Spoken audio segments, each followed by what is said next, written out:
Thank you to my Samsung phone for corrupting my memory card.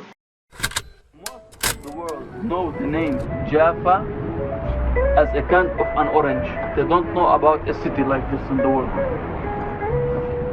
Why so?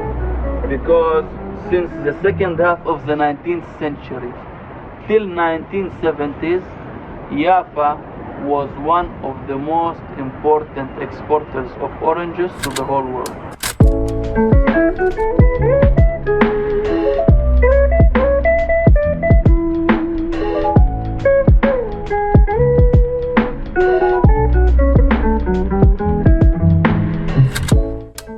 Hello everyone, it's Kate again.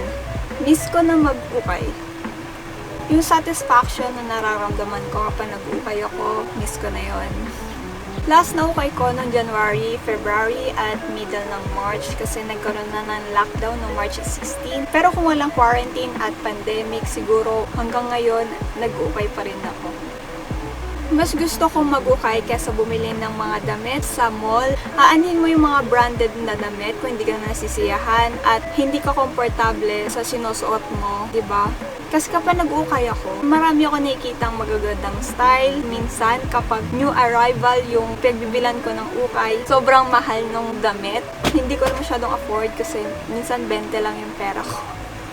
It's better to mag-ukay alone kesa may kasama. Kasi kapag may kasama ka, may inip yung kasama mo, lalo na't hindi siya mahilig mag-ukay, diba? At mag-aaya na yun umalis. Kasi ako, kapag nag-ukay ako, yung mga nakasampay na mga damit, lahat yun iniisa-isa ko kasi minsan nakasingit lang doon yung magandang style. Kaya kung mag-isa ka, hawak mo yung oras mo para maghanap ng magagandang damit. At hindi nakaka-pressure kapag ikaw lang mag-isa. Kasi ikaw lang magde-decide kung ano yung mga bibilin mo.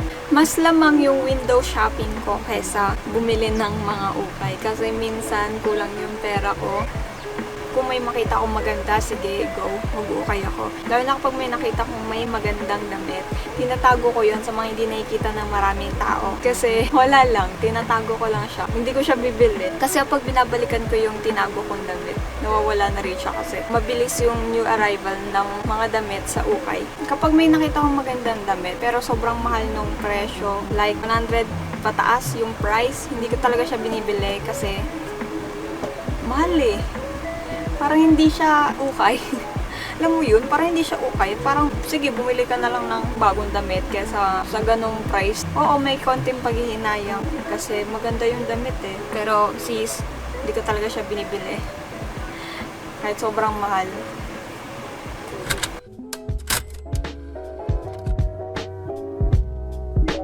Welcome to the nonsense video. Umorder ako sa Lazada.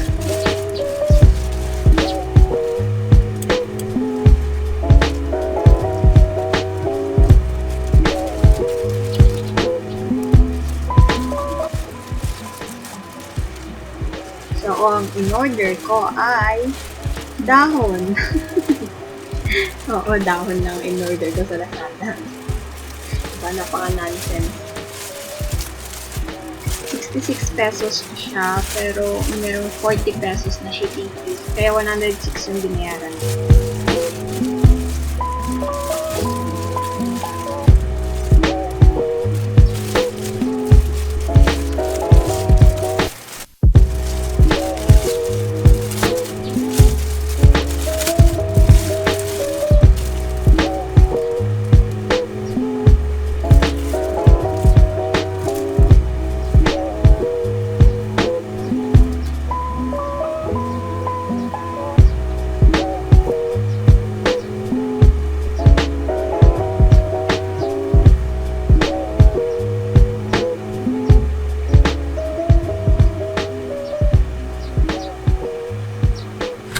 Ay, ang dami kong chika. Ipapakita ko na sa inyo yung mga ukay na binili ko before quarantine. Without further ado, let's jump right in!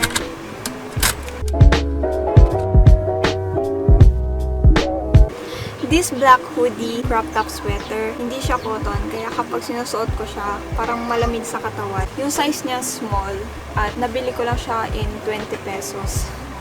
Sis, para siyang bago. Nung nakita ko talaga, hindi ako nag-alinlangan na bilhin. Wala pa naman akong ganito sa damitan ko, kaya yun, binili ko.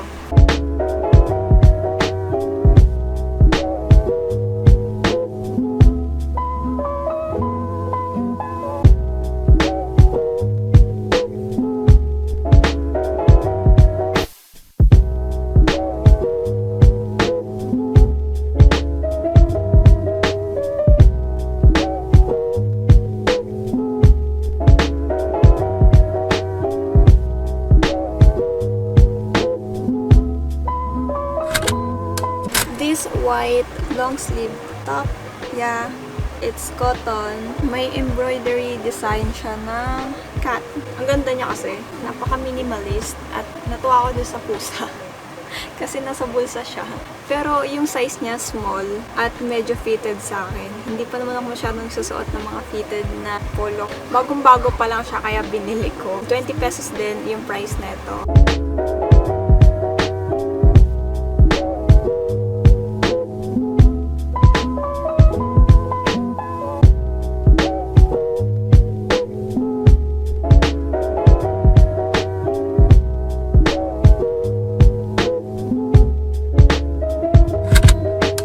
Next one is this white chiffon top. Ang nagustuhan ko dito, yung sleeves niya kasi medyo maluwag, parang pang 80s yung style. Tsaka yung collar, pa V shape. Medyo maiksi yung part. Basta yun dito. Medyo maiksi yung laylayan.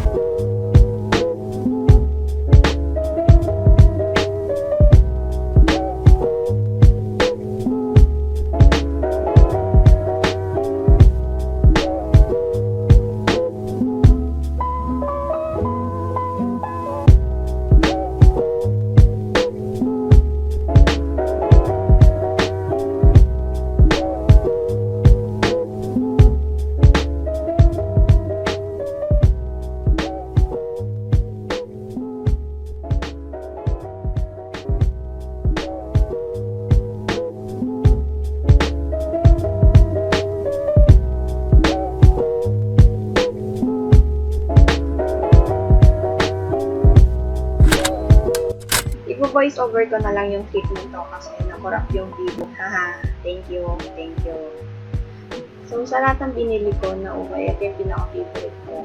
Kasi, super comfy niya at napakaganda dahil din sa embroid design. Yeah. At Chinese collar kasi siya. Perfect siya sa mga denim pants and everything.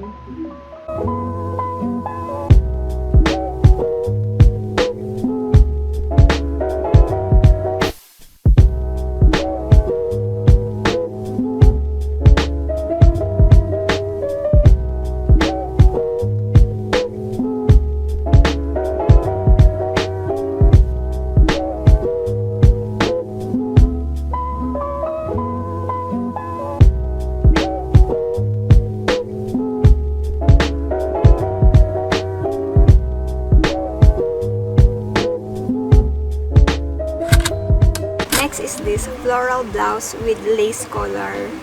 Super duper cute! Ay, saktuhan na may nakita akong ganito kasi obsessed ako sa vintage na style ng mga damit. Tapos yung collar niya pa may lace na ganito. Nung una, nakita ko para siyang pangmatandang blouse. Pangmatanda siya, ganon. Pero, hindi guys. May binabagayan to.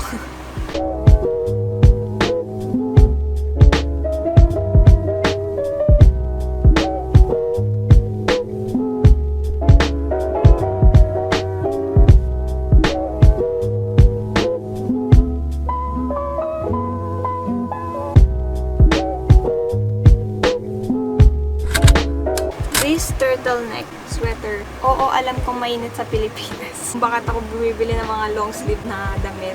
Pero kapag sinuot kasi ito, malamig siya sa katawan. Bili ko lang ito sa may Japan. Tinanong ko lang actually kung magkano yun. Sabi ni Kuya, 20 pesos. Sige, kunin mo na. Wala akong choice, kinuha ko na. Pero ang ganda niya pala, kasi pastel yung colors niya. And yung turtleneck, sobrang haba nga lang niya. Pero pwede kasi siyang tupiin. Kaya, nung tinry ko itong suotin, sobrang lamig niya sa katawan. Kahit sobrang init sa Pilipinas. Kasi manipis lang talaga yung tela niya.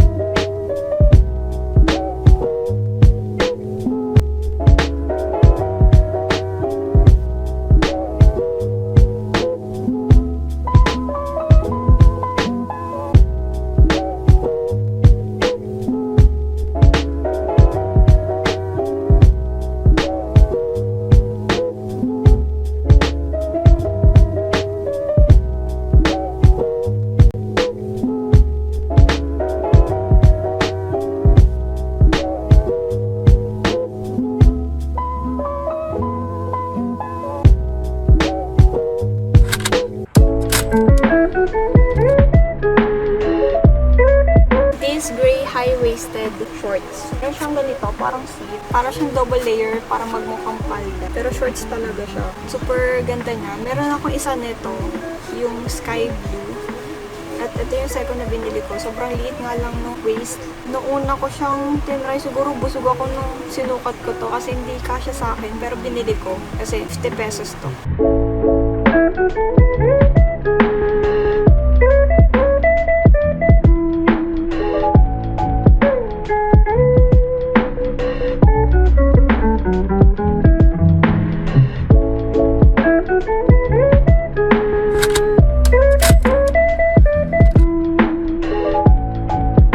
These old purple slacks. Nood ko na to nung Saturday class namin. Super ganda niya kasi high-waisted yung slacks na to.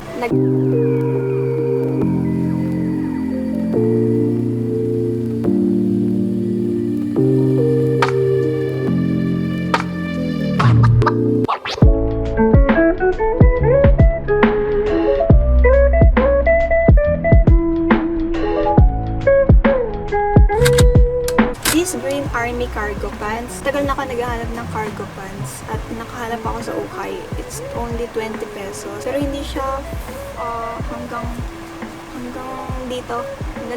Hanggang dito lang siya. Medyo bitin. Meron siyang design na cross something dito. Para siyang pang army talaga at legit na may pocket. Kasi iba peking pocket lang. Para siyang jogger pants kasi meron siyang ito.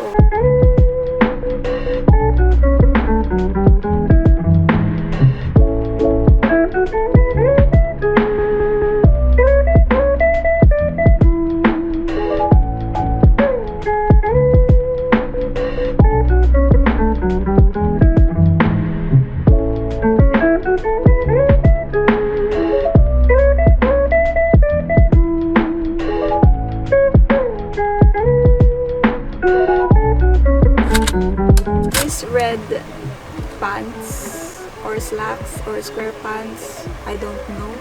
Pero nung una ko siyang sinukat, hindi siya kasya sa akin. Siguro busog na naman ako nung nag-ukay ako. At sobrang ganda niya. Hindi ko pa rin nasusuot.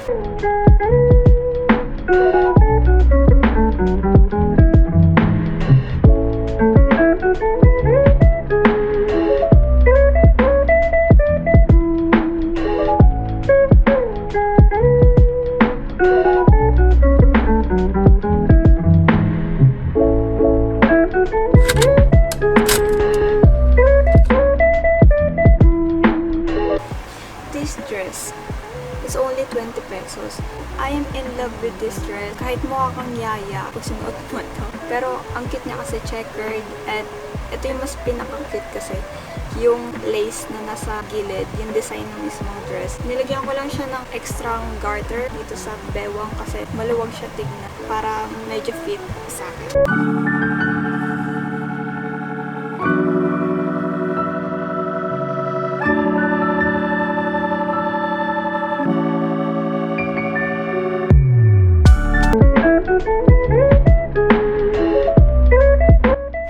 Before I end this video, mag-shoutout muna ako. Shoutout kay Arnella Jimenez, follow niyo siya kasi malupit yan. Shoutout kay Ira Manabat, follow her IG account and subscribe to her YouTube channel, Ira Manabat. Shoutout kay Ate Evelyn, follow niyo rin siya sa Instagram.